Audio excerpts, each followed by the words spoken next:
Okay, so up next we have our plenary panel on global food supply chain and food traceability, moderated by Ron Volpe, SVP International Markets, PSQR. Take it away, Ron. Hey, everybody. Thanks for... You have to clap loud. Oh, so loud. Clap louder. There's fewer people in the room right now. But we're not starting until every table is filled up. So just relax.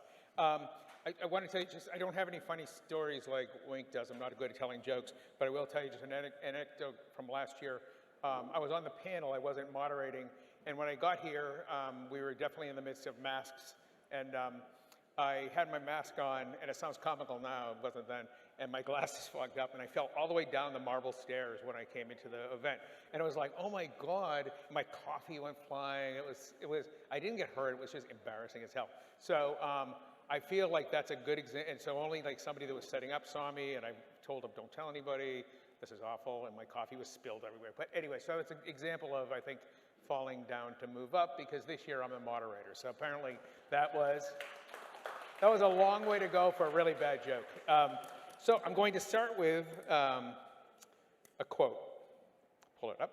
And it's, I'll give you, the future of global food supply chains will be underpinned by digital ecosystems consisting of emerging technologies, providing authentication, legitimacy, traceability, and transparency of every transaction. So I'll let you guys think for 1 second who said that or who that quote's from. Okay, it's Nick Vyas. So Nick, that's a quote from Nick, and talking about traceability this past year. And for those of you guys in the program, I know you know this, I've been in supply chain a really, really long time.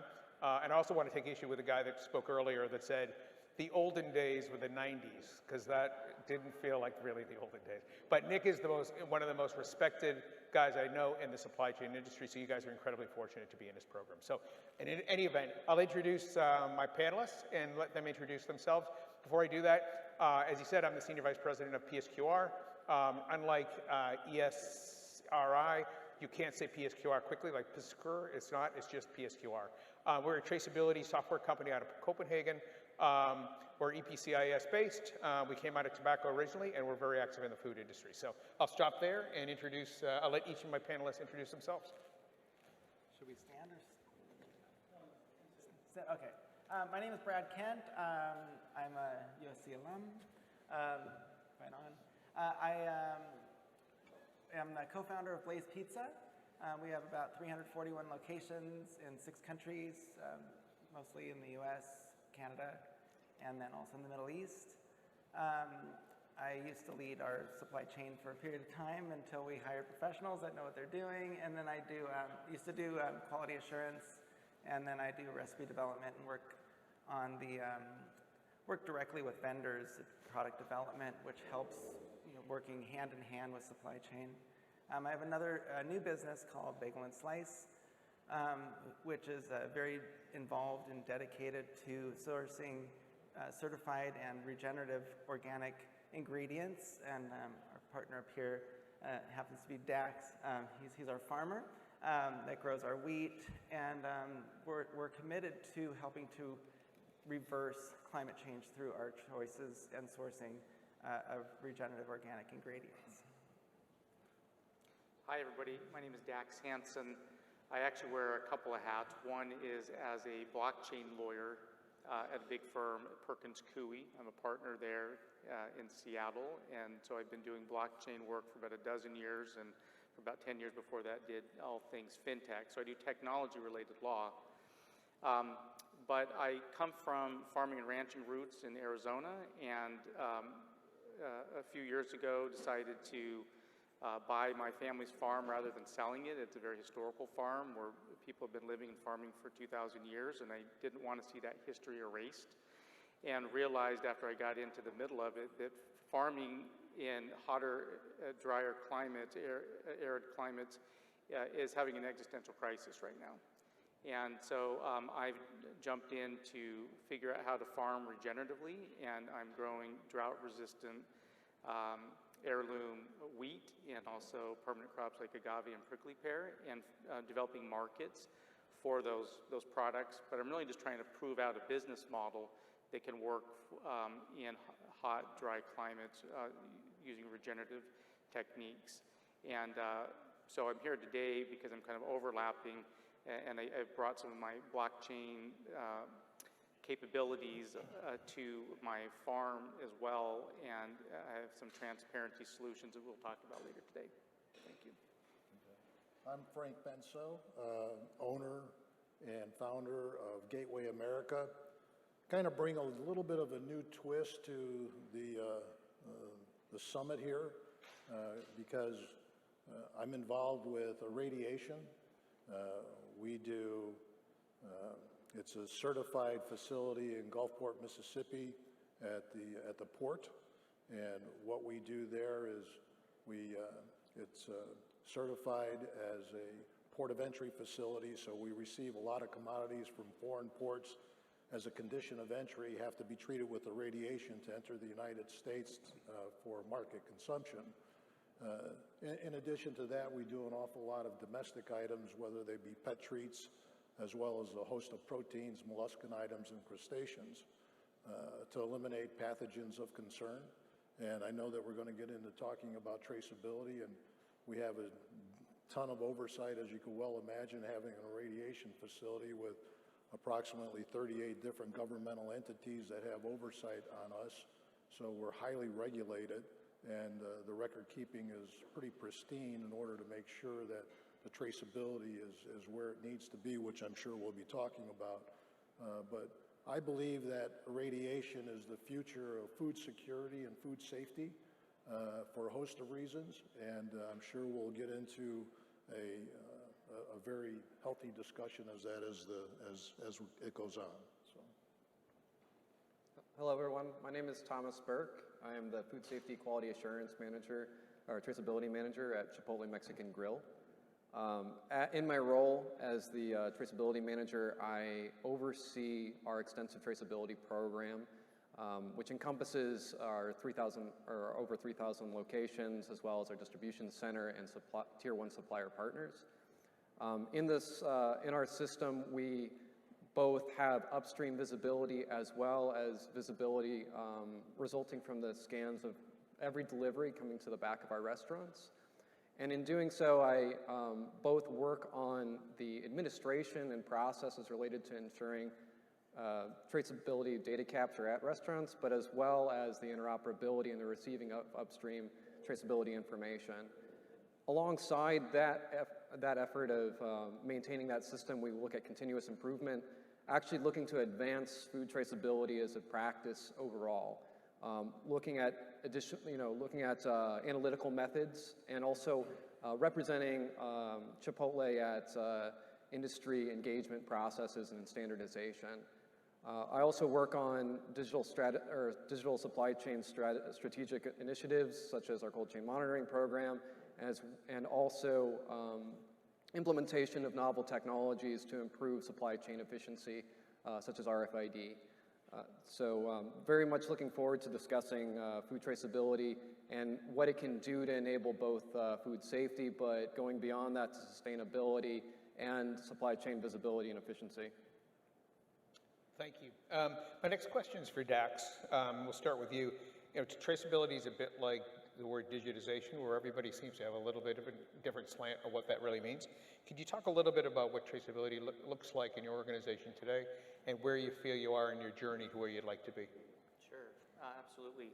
So at Oatman Farms and Oatman Flats Ranch, what traceability looks like for us is that we have implemented a storytelling tool from a company called Producers Market that has a storyboard tool that allows farmers to really quickly tell what they're all about, where the farm's located, what their practices are, and then to upload information about all the different steps you take to grow crops. And so you can have a real sophisticated provenance tool that lists the planting and the harvesting, and if you have a CPG product, when it was manufactured, who did the packing.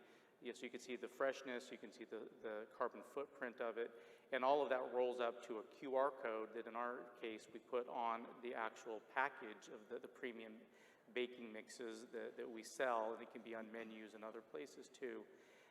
And that information is recorded into a blockchain so that it can never be modified by us. We're committing to our practices, and we have invited third parties to help verify our solutions. But for me, it's all about telling a story. We have a very unique story about where we're growing crops, what crops we're growing, the quality that goes into the processing and the care. And for us, it's a differentiator that I hope will drive a different, or let's say a specific type of consumer who's really interested in knowing where their food comes from and the health. And it's sort of an infinitely expansible database where we can include things like water consumption or water conservation in our case. For every package, every pound of wheat that people eat, we're able to help save 700 gallons of water in an aquifer.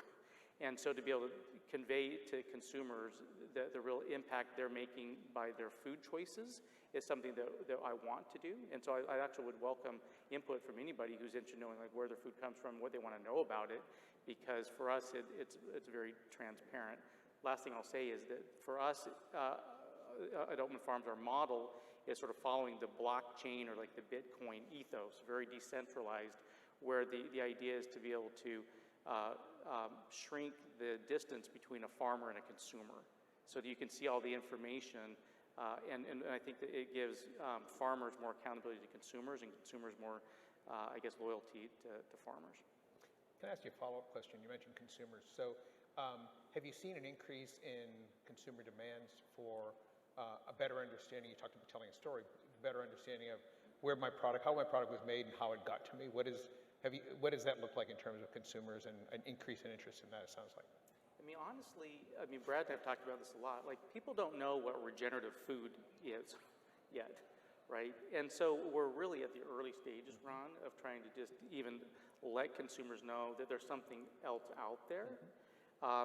Food's kind of opaque, frankly, and until I got into farming food, I didn't really read the labels, or I thought I knew that I was eating healthy food, but I realized that it's a lot about marketing, and there's very little information that's actually sort of displayed, and even that may not even be accurate, right? Like, it's whole grain, but if it's been fumigated and it's 10 years old, I'm not sure that I want to be eating that, right? And so one of my friends, Chris Bianco, a chef, always asks, he says he wants to know about ask questions about where your food comes from, right? And so we started doing that.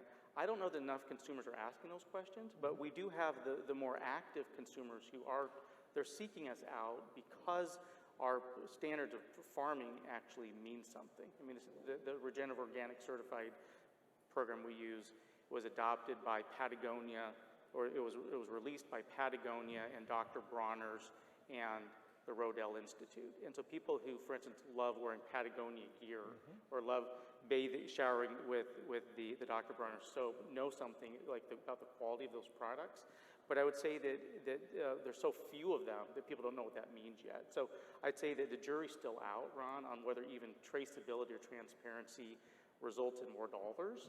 But it's the right thing to do from just a philosophical and a moral perspective. And I've always been early in my career. And so I'm happy to be early on traceability and transparency to show consumers at least what's available and let them make some decisions about what that's worth. Great, thank you. Frank, same question. You're coming at it from a little different angle. What does traceability look like in your domain? And again, where are you on that journey today? Yeah, actually, it's a little bit different. It's because we have such oversight with commodities that are coming from foreign ports. There's a host of regulations required for that. A lot of it has to be temperature controlled, obviously, with citrus. Has to meet a certain temperature in order to mitigate the burrowing insects in the skin of the citrus, and it has to be maintained for a period of time. As it pertains to other commodities like, we'll say, asparagus and plums and grapes and blueberries and things of that nature, there's these bilateral agreements that have already been in place between the country of origin entering the United States, where as the condition of entry, the product has to be treated with irradiation That being the case, I mean, a lot of these are climate-controlled commodities, and you never want to break the cold chain. You know, Dax was mentioning, you know, some of the things that are very near and dear to his farming operation. And, you know, a lot of it has to do with fumigation, as he had said.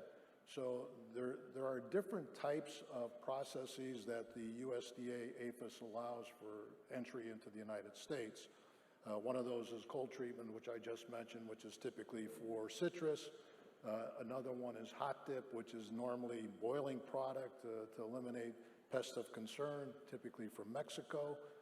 And then the other two is fumigation or methyl bromide. And what a lot of people don't understand is that methyl bromide has to be, if you have a product that is cold chain related, you have to break the cold chain in order to raise the temperature for the fumigant to actually be absorbed into the fruit. So now you're eliminating shelf life to some degree, which is extremely terrible. You're breaking the cold chain, which lessens that shelf life. And of course, methyl bromide is an ozone depleter as well as a carcinogen and banned by the Montreal Protocol. But the U.S. is the biggest abuser, so they get exemptions every year to utilize methyl bromide. And that's the biggest one. With the radiation, we never break the cold chain. And because we're eliminating either pests of concern and or pathogens of concern to, and this is critical, non-detectable levels, which is a scientific calculation that has been researched by USDA APHIS for a minimum absorbed dose. So we have to track that, because if there's a recall, whether it be for fruits or crustaceans or molluscan items or proteins, we have to scientifically prove that that product that we received received the minimum absorbed dose as dictated by USDA APHIS to the center of that XY axis of that cube of what we treat, whether it be a case or a tote, which is a half a pallet or a pallet. So that's the traceability aspect, because if there's a recall, we have to, through the chain of custody, through distribution from point of origin to the trucker, which we have temp loggers on the truckers to make sure that the temps stay the same all the way through the system, temp loggers to whoever the distributor may be, to who the end user may be. If there's somewhere along the line some trucker stops and the product is offloaded and all of a sudden it gets warm and stays out there for a half a day, bacteria grows, recolonizes, and all of a sudden you have a problem if the consumer eats an oyster or raw oyster or whatever it may be. And so that becomes a problem. So we can actually prove that when it left our facility, we have scientific evidence that, you know, in the chain of custody along the distribution trail, it wasn't us. So it has to be somebody else. So traceability is a key component from a safety perspective, and that's very, very critical. And it feels like it's a food safety priority for you that's probably driving some of your activity, most of your activity. Is it fair to say that? Food safety is the most critical piece of everything that we do. And again, I mean, in reality, it's the best alternative to, and climate initiative, we're talking about climate, right? As an alternative to methyl bromide, which is an ozone depleter. So, you know, you can actually say that it's green technology to some degree. And then we're trying to utilize solar panels to offset the cost of the electricity that generates the equipment. So there's a lot to it. Sorry, didn't mean to interrupt you. Brad, I saw you nodding your head in a lot of those, his comments. Maybe you want to jump in with your... Well, with everyone so far, because yeah, you know, and the ozone depleting you can take care of with your regenerative farming too. So, but we need to get rid of chemicals. That would be the easy answer. Traceability to me is important because I want to know where my stuff is coming from. So I want to have, and the only way I can really do that, because I'm not in QA anymore, so I don't have all the paper trail to do that, is the relationships. And so I have to trust my relationships with my suppliers, and in many cases, suppliers just aren't able to fill out paperwork the way that you'd like them to. Can you say that there's no slave labor? Can you say there's no child labor? Can you say that you're doing all good things for the environment and the people working in the fields? Do you have restrooms and hand sinks for people that are picking vegetables? I don't know. It's hard for me to test, so I have to have those relationships, and that's how it works for me. So the easiest way for traceability for me with my single new restaurant concept is to have a relationship with my partner. And it's very difficult. Supply chain is a very challenging thing when I've got 24 deliveries that I'm coordinating for a single restaurant, which is super inefficient, but it's the right thing to do until we can get distribution through one or two means. And the only way to do that is to get people to start buying better. But traceability is critical, especially on the other side of things, on my Blaze side of things. Traceability is important. When we had recalls on romaine lettuce, for example, like how do we find out fast enough? How do we? And then once we have that traceability, where is it? Is it only this part of the country? Is it the whole country?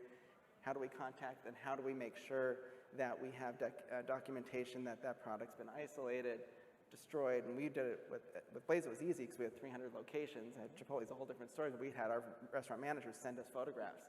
Here's all the product, and we would check to make sure every restaurant was represented, and we could cross it out. And usually we would have a recall, like in the lettuce cases, it was between 2 to 3 hours. It was completely locked down, which is awesome, I think. And I think it just gets harder as you get bigger, which is great that you're going to our Chipotle friend next to see how he handles traceability on a much larger scale. We talked about it before when we were chatting before. From a consumer perspective, from somebody that comes to your restaurant, I think you said you're not getting that much pressure from them right now to provide the map of where that product has been or how it's come from, or is it happening? I wish people knew, and I'll go a step further. I wish that restaurant operators and restaurant owners knew where their stuff came from and cared.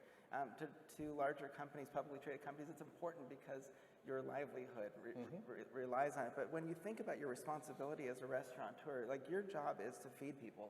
There's nothing more intimate and nothing more important. And if you could do that in a way that they can trust you and consistently to make sure that they're safe and getting their money's worth, and when they get home, that 360-degree restaurant experience of like they come in, they feel good, it smells good, the music's great, the food tastes good, but then they don't have diarrhea. Like, wow, that was a good day, good experience. I did not have diarrhea on my bingo card of reasons that, that's good.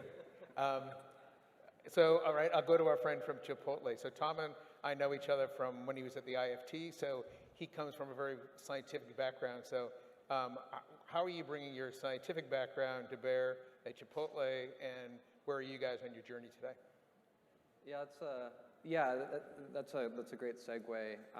And I can give a little bit of background on my, research background and how it has fed into my approach to food traceability and how it, corresponds and complements what Chipotle has built and our overall strategy going forward. So I actually come to food traceability through epidemiology. My master's is in epidemiology, and I worked on foodborne illness outbreak investigations, and really was working on the juncture where you go from after you've ascertained the pathogen of interest and have attached to a specific food vehicle, then trying to figure out where in the supply chain that product was. And when I was doing those investigations and was taking part in those processes, I found that there was a huge limitation there.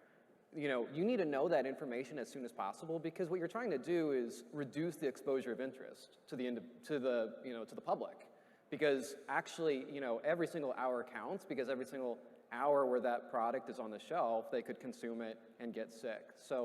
But there were so many limitations. Like sometimes it would be reliant on somebody, being in the office that day and knowing where the specific invoice was in the specific file cabinet, right? And there needed to be a better way. There needed to be a way to advance traceability in a digitally native manner so that it could correspond with the advances that we saw in culture-independent diagnostic tests and, advanced analytical methods in epidemiology.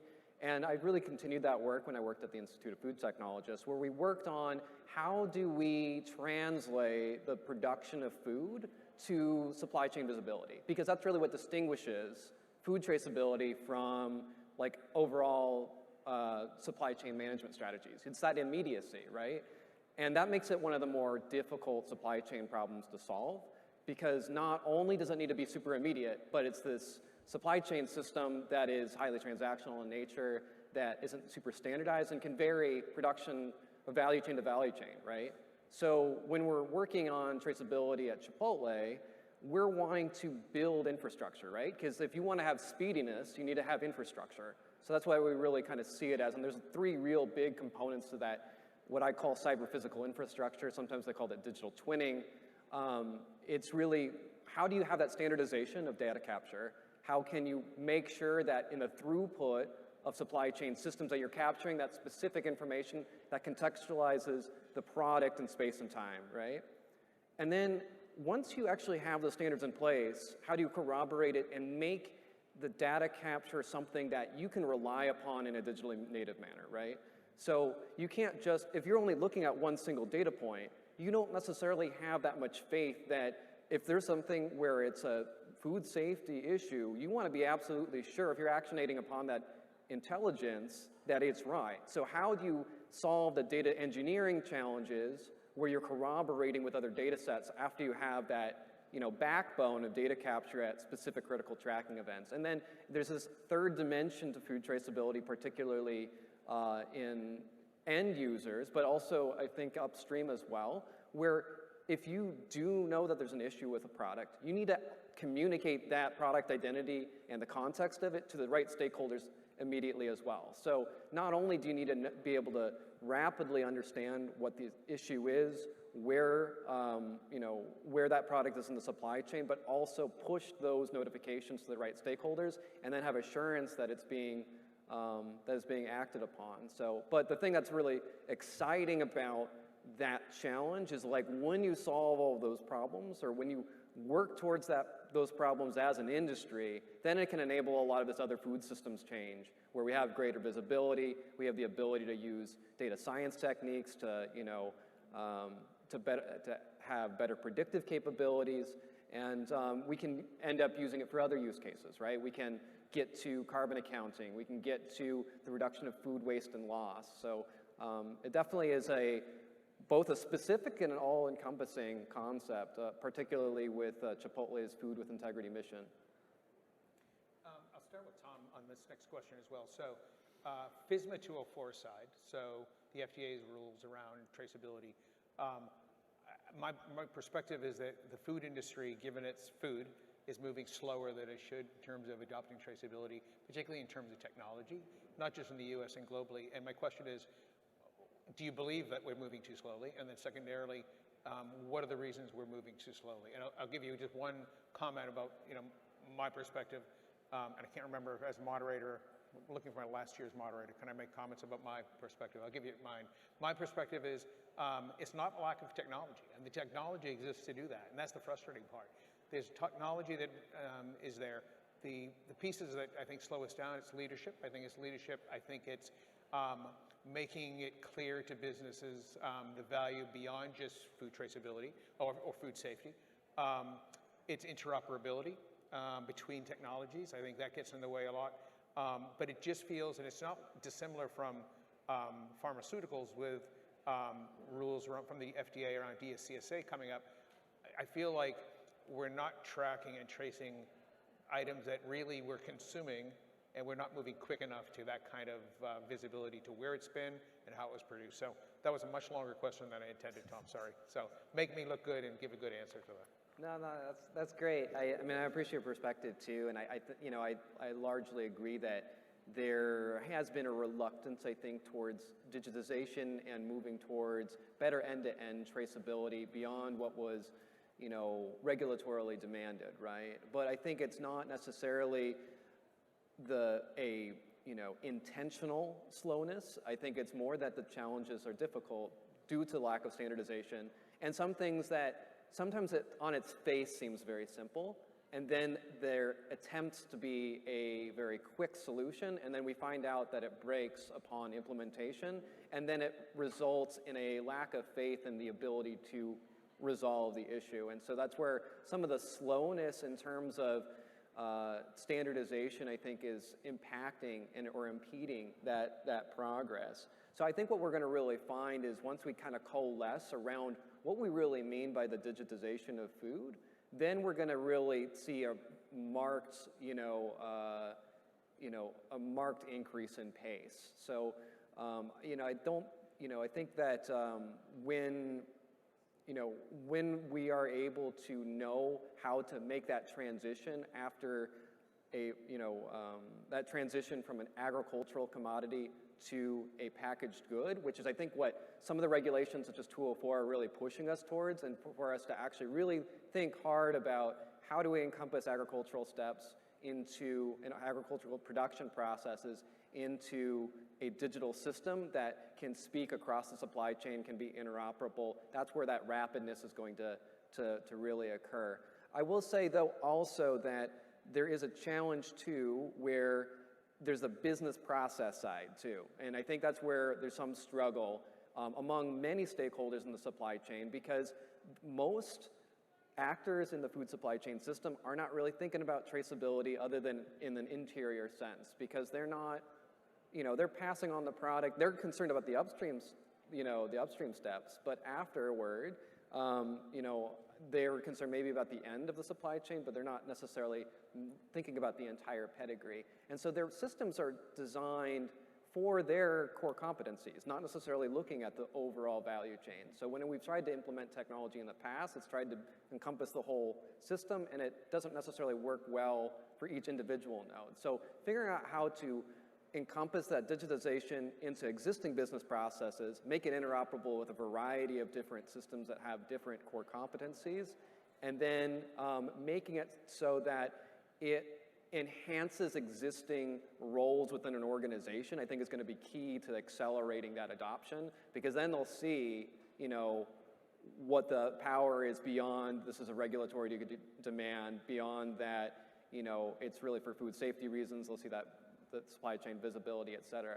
I will say it's so multidisciplinary, it can be also difficult for there to be a growth of competence within an organization.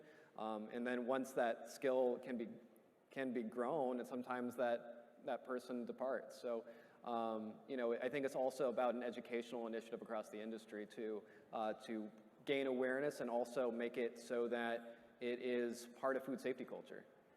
Can I chime in? Yeah, on please, that? both of you, absolutely.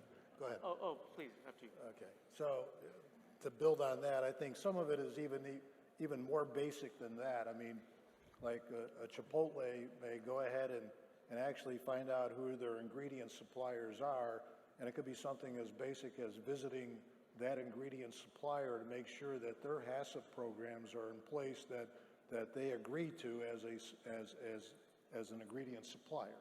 I mean, those are pretty basic type things. I mean, you've got, Brad who knows Dax, and Dax is a supplier to Brad on some commodity. So, I mean, there's a relationship there. So I think some of the end users need to actually build the relationships along the channel where they receive the products to make sure that their suppliers along that channel are meeting the requirements that they require, right? So. Yeah, maybe just to build on that, a couple things. One, Ron, as I'm listening to this conversation, I'm wondering, well, who's going to pay for this transparency, right? I'll just make the bold statement. I think that the food and agriculture system worldwide is broken. It's massively broken, okay? And I'm not criticizing, taking pot shots at anybody in particular, but I just look at the ends of the equation. The farmers get 10 cents out of every food dollar or less. Consumers end up getting diabetes and all sorts of autoimmune disorders. We're overdrawing the Colorado River, right? And so the money's going other places. I mean, one of the things that, pet peeve of mine is sort of the distribution. I know that's one of yours too, Brad, is right, figuring out how does distribution work to do the right things. But, to put more responsibilities on the farmer who's being squeezed, they have no margin, is not going to work, right? Like I think we got to get more money into the food system from somewhere, right? I don't know where it's going to come from. It's either have to come from the consumer or government's going to have to fund it or something like it. It is depleted. The way that the Colorado River is depleted, the food and agriculture system is depleted. We got to rebuild it. And so to ask for the farmers to implement, transparency solutions isn't fair, frankly, right? It's got to come from someplace else. So I guess I'll also to say that I've spent my entire career operating in a space where there are no laws, Ron, right? Like I'm always ahead of the law. Like the technologies, that's what I work on is new and emerging technologies. Technology is always years ahead of the law. Everything I work on is also 3 to 5 years ahead of mass adoption, right? And so I think you look to private industry. The reason I'm hanging out with people like Brad is that Brad can actually bake a product, put it on the shelf. I'm working with some guys, Arizona Wilderness Brewery, some brewers who use my product to make a waffle, put it on their menu, right? People who get stuff done. There's a lot of people who talk, and there's very few people who actually write a check or come out to the farm or whatever else, right? And so I'd say that like let some of these people who actually have something interesting to showcase or some consumers who want it, build it, and then, frankly, I'll just say farmers like me need the help of the whole industry. And every other conference I've been to, the farmers are sending out a big SOS signal, and I think that restaurateurs are also doing the same thing, right? We need to help each other if we want to change the status quo, and that's why I'm not trying to be negative, but I think it's broken, and if we want different results, we got to massively rebuild it, and I think that on the transparency side, it's better to start from the ground up, start from the soil with the seeds, and if the farmers can build a base and we can tokenize and digitize, we can build lots of layers on top of that. The engineers in the room talk about software stacks. Let's go build the food stack, right? And blockchain technology gives us that as just an example. Blockchain, AI, machine learning, the convergence of all of them gives us new tools that we've never had to solve these problems, right? And by the way, the blockchain technologies that we're talking about are going to take 30 years to develop, and we're 13 years into it, okay? And so it's not even at alpha or beta level, but it's still pretty compelling. And blockchain gives us, for instance, like smart contracts and ledgers where there's one consistent source of truth. We can all go back to it, right?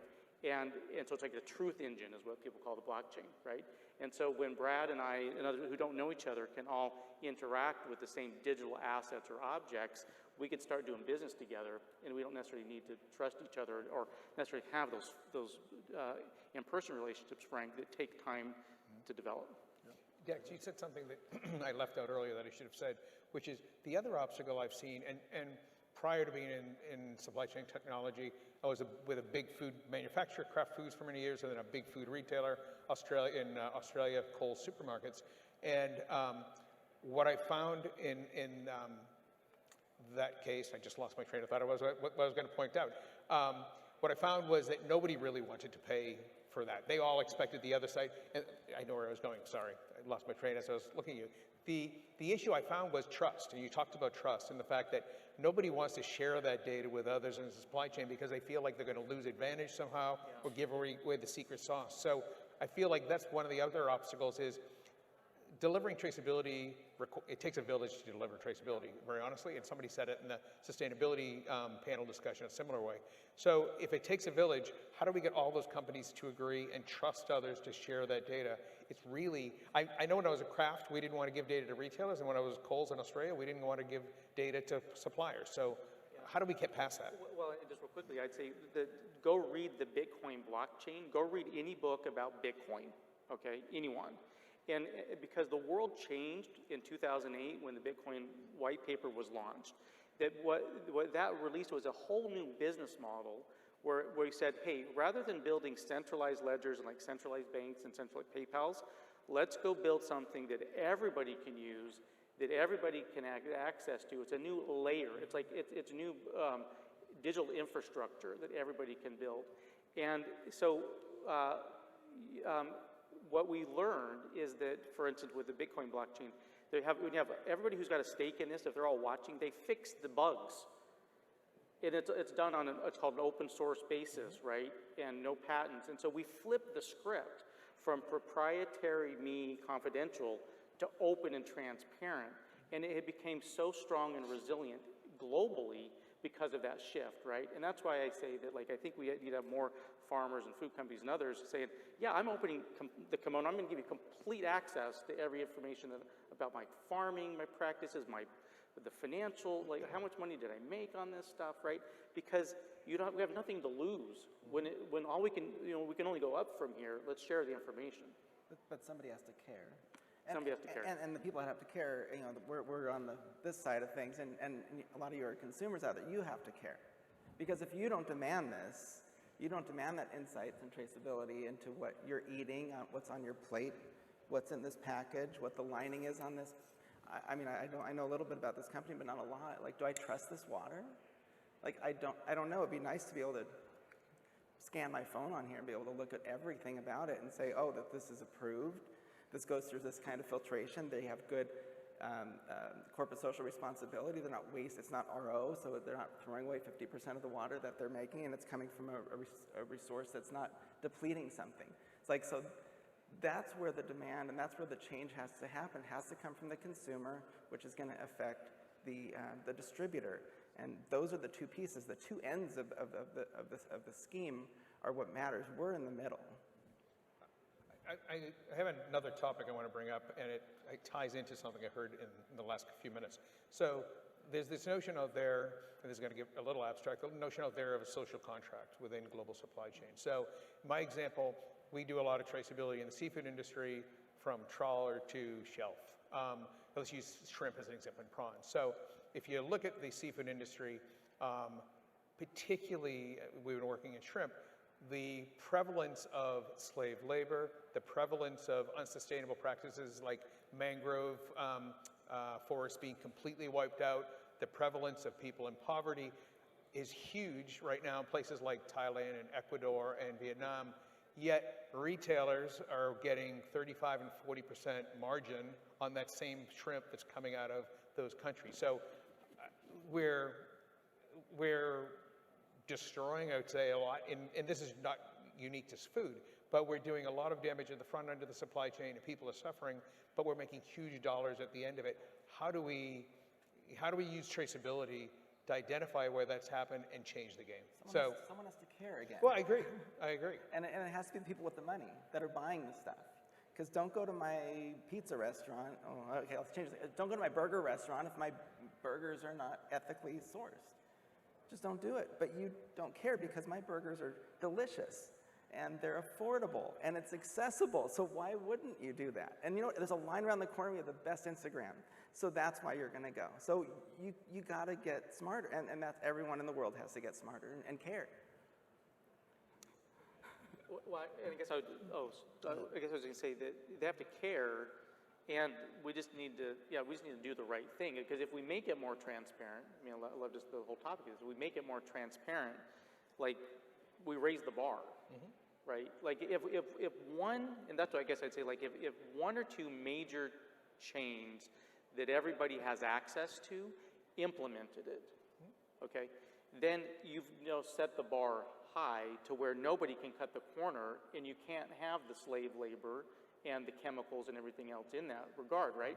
And we don't necessarily have somebody who's led that charge. Even the grocery stores necessarily, that even appeal to, I think, to healthy consumers, may not necessarily have a good handle on exactly what the practices are that are going on into all of those ingredients. So it causes, people just need to be able to say, look, for the sake of the planet and our health, we got to go do it.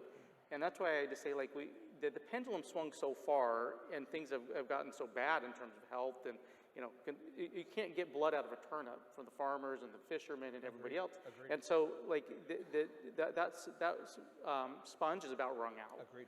And so once we get to that point, then we hit the reset, right? And there we go.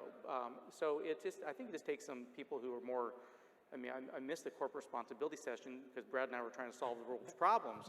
But like, to have somebody who's like ESG oriented and says, hey, I want to go do this, right? They're going to find a lot of willing participants. Just look up all the farmers who are regenerative organic certified, right? Like, you'll find people who will bend over backwards to build the products for you and try to make them reliable. Tom, you're saying, Thomas, right? Like, we can't expect mediocrity from people who are trying to be the best solutions, right? But we just need to have that dialogue. Like, okay, what do you need and when do you need it and how reliable do you need it? I mean, in the Southwest, like we need to be growing small grains rather than alfalfa. Okay, great. Now we'll supply small grains and somebody else will supply the dairy and you know, where you got more water, and we just sort of sort it out. Thomas? Yeah, sure. Yeah, to kind of speak to your specific example, Ron, like especially when we're looking at trying to use traceability to ameliorate, you know, injustices and environmental destruction and, you know, things that are obscured from us as end consumers or even from buyers in you know, in buyer nations. And it's not something that is a one-size-fit-all solution. I mean, and there has to be layers of solutions that go beyond like what's the software or even what's the data carrier, right? There's got to be regulatory frameworks, international agreements, as well as standards in standardization. So to give an example, and when we worked on in my previous role, we worked on the global dialogue on seafood traceability, we wanted to incorporate some level of accountability to labor within a traceability standard, right? And when we were exploring the options, you realize when you're trying to digitize something like that, when you're trying to digitize like human rights violations, when you're trying to translate that to like a Boolean or trying to translate that to a number, it's hard. Like, what does forced labor look like? How do you make that into a criteria? Forced labor may look like something in the United States versus something in a different country. How do you contextualize that with logistic information? How do you tie that to specific batch lots? So some of these things require expertise outside of our supply chain environment or the supply chain management environment. But it is possible to incorporate additional data sets onto that infrastructure that we build based on data carriers, based on interoperable software, including innovations in data sharing. But it is going to be challenging, especially when there is an incentive to obscure certain practices and upstream in agricultural stuff, especially in an international context where there can be the intentional avoidance of specific activity. And not only can there be the avoidance of, the accounting of that activity, there can even be the avoidance of responsibility, where there are almost fluid enterprise structures where, a certain facility is technically, yes, they're producing that particular product, but it's actually a contractor relationship, and the brand owner may not actually even directly touch that product, and they're just brokering that product to a particular customer. So that's why we're seeing, a lot of encouraging signs with the, regulatory drive, just because it can bring about standards that must be, incorporated for us to have this visibility, for us to have that visibility, for us to build additional tools on top of it, and then for us to have that visibility or to enable a pathway forward. Because without that standardization, even if we're using blockchain, you might be using one blockchain, somebody else may be using another, and then you're dealing with another interoperability challenge. So, so it isn't a one-size-fits-all, but I think that there's a lot of hope in terms of, the incorporation of, like when we talked about regenerative agriculture, like trying to conceptualize that in a digital means, and also to be able to carry it along the supply chain along with the product, and really kind of getting to that, digital twinning. And Brad said something earlier, and I just want to build on that, which was somebody's got to care, but somebody's also got to pay for it, as you said. That's and okay. It shouldn't be $1.99. I can pay, pay $5 for something that costs $5 or pay $7. But this false idea of that food should be cheap when it shouldn't be cheap. Mm-hmm. Gas is expensive. Mm-hmm. Why are we not? Yeah, we're talking about it, but you're paying for it because that's what the price is. And you're thinking the price of, we don't use the wrong term, but I can't think of anything like the price of invoking goodness through the supply chain should be borne by the consumer or borne by the consumer. Yeah. Yes. And they should be okay with it. They have to be okay. The only way to be okay with it is you need education. And the education could be in that QR code with the blockchain that says, here's all the progeny of this product, and that would be helpful, but people have to care. or demand it, and don't spend your money where you don't know where the stuff is coming from. On that point, Ron, Bob Quinn, who founded Kamut International, who wrote a book called Grain by Grain, which I highly recommend, had a line that I just can't get out of my head. And he said that like 2 generations ago, consumers spent 50% of their income on food and 5% on healthcare. And now we spend, 50% on medical care and 5% on food, right? Like that we have completely changed the expectation about what food should cost, right? Like there's a health and a social and environmental cost to inexpensive subsidized food. But people pay it for their pets, Yeah. for their food. Tom, did you have one? Oh no, Jump in. sorry, I didn't quite hear. Sorry. Didn't hear what he, okay. I don't know if he was passing something. We'll to roll me. the tape. I'm not sure I honestly buy the idea that consumers are going to have to bear the price for us to have a clean and sustainable supply chain. There's no future if we don't do that. No, I know, but- and that sounds grim, but the reality is that the planet's warming, and how do you reverse that? But my point is there a different way to get funding for that? So, I mean, it's a little bit like, I feel like I'm living some days in some conversations, not this one, it's like Don't Look Up, in the sense that of the movie Don't Look Up, like everything's on fire, and we keep talking about the same thing. I think there's, and we're not gonna have time to get into this, but I think there's operational benefits and efficiencies that come through traceability by sharing data and running supply chains very differently. And I just wonder if we can't self-fund some of those improvements in the supply chain by highlighting those operational benefits and efficiency that come. The one example I'd give you that I think that was really acute to me was lack of traceability during COVID over the last 3 years. For every one company that said supply chain benefited them, got them out of the hole during COVID, there were 50 companies that took down earnings and said supply chain messed up. But also, we didn't care about traceability during that COVID era. It's like, I just need gloves. But traceability, Yeah. my point would be that traceability, had we had traceability, a big part of the problem in COVID was the people that were creating demand and the people that were producing product were not well connected, and there was, granted, it was a unique period where it was changing day by day, but it's that lack of connectivity between the people making it and the people selling it and the people eating it that I think resulted in big gluts of inventory in some places, throwing away tons of wheat because it couldn't be used. So I'm just wondering if there's a story to be told for industry that says, rather than raise prices, you can, there's a self-funding mechanism here. I know it's abstract, but Well, you don't look like you believe my story, but it's no, okay. I think that there is a solution, but it's going to be technology again. I think that Yes. there's a blockchain and a cryptocurrency opportunity to, monetize carbon sequestration through proper farming technologies. And I think that might be a way out of this. And instead of incentivizing people to do things wrong, you incentivize the people that are doing things right. And those people that are doing things wrong get fined. And that's a way out of this. But doesn't seem to be how it works, unfortunately, here. Frank? I'd like to make a comment on the dialogue that's going back and forth. I mean, social responsibility, obviously, I believe, we all have a specific responsibility from a social perspective. But going back to your comment, Ron, as it pertains to, on the shrimp side, making 40–45%.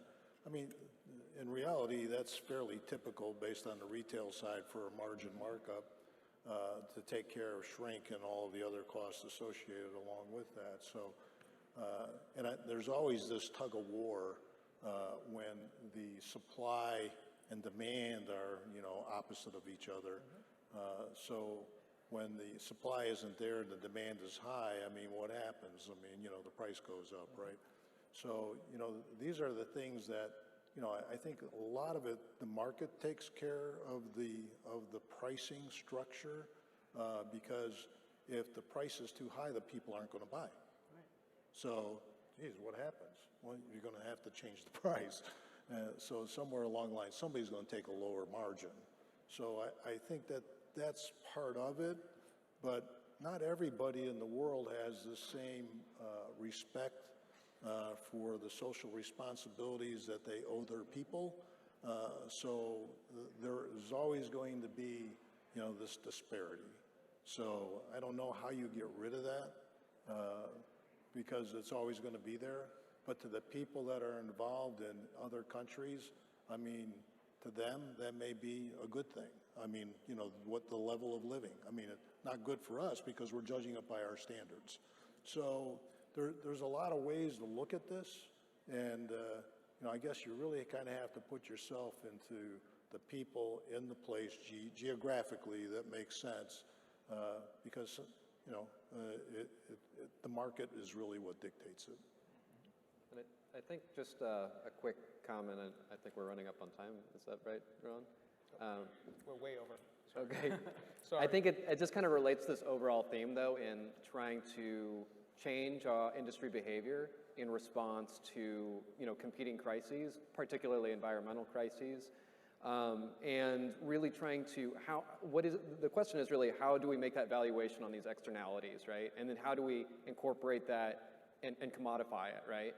So that, and is there a way that we can use consumer demand in order to drive industrial behavioral change? And I think that there's possibilities there, and I think we're seeing, more and more corporate governance concerned with what their actions, how their actions relate to these overall externalities, because they eventually affect all of us. But it can be difficult to, on a individual production basis, relate that to a larger cost that is shared by everyone. All right, that was really fun. Sorry we ran over time. We lost track of time, but I'll look for signals. I'm assuming we don't want to take Q&A, or do we want to take Q&A? Come on, somebody, one question. Okay, there we go. Well You done, told me you were going to throw shit at us when we're up here, so go ahead. Well done, you guys. Hey, Frank, I was wondering for the layman in the crowd, can you explain what irradiation is? I'm sorry, say that again? What irradiation is, so that people kind of understand that technology? Explain what is irradiation. What exactly is irradiation? Yeah, sure. So there's three different types of irradiation. One is gamma, which is what we currently have in Gulfport, Mississippi. The other is E-beam, and the other one is X-ray. We're going with X-ray going forward with our facility in Texas. And the reason for that is we can treat by the pallet load. So basically, you're getting irradiated right now because you're sitting under a bunch of lights, and that's basically what irradiation is. It's packets of light that are down on you. It's not nuclear, so to speak. You don't have to worry about that. And there's been over a half a century worth of tests on food over the course of time. And you can read good things and you can read bad things. I mean, it really depends what you want to believe. There is a minimum dose that's required by USDA APHIS for a host of commodities. Most of the research that was done, and we were talking about this a little bit earlier, most of the research that was done back in the 90s was done on just bombarding it to the nth degree to where it'll shrivel up and look like nothing. And those were the pictures that were taken, and they talk about, it's not good for you, you lose your nutritional value, and actually that's not true. There's about 150 countries that have already approved irradiation. It's going to be more widespread. Irradiation is very prevalent in the United States, but it's for medical sterilization, which is at a 25 kilogray dose. We typically don't do anything over 1 kilogray. And the generic, what the USDA dictates as the generic dose, which is 80% of the commodities that come into the United States, is 400 gray. So it's not a very big dose. But what we do have to do is prove that the minimum absorbed dose of 400 gray was to the center of the XY axis of whatever that cube is. Once we do that, we put it into a database that USDA can take a look at. And they're very, very satisfied with the record keeping in order to, as you go to traceability, the record keeping that, we can track that bill of lading all the way down to its distribution to various purchase orders throughout the system. So it's a very unique system. It's very scientific, and quite honestly, science is what the technology is all about. And that'll bring us to another dimension going into food safety and food security. As we were talking earlier, I don't mean to take a bunch of time here, but as we were talking earlier, I'm obviously very passionate about what we do. But you know, when you look at the macro items that everybody's concerned about, you know, the National Agricultural Organization is, you know, you look at, you know, water being one, energy being another, and food security being the third one. And any one of those disrupts the other two. So we all have to be very, very careful as we're talking about climate initiatives and everything else that's here, that, you know, food security is really a major concern. So, but I appreciate the question. I appreciate my time being here. It's my first time. And I think it was great, so thanks. Wink is lurking, and he's bigger than every one of us, so we need to get off. So thank you, everybody.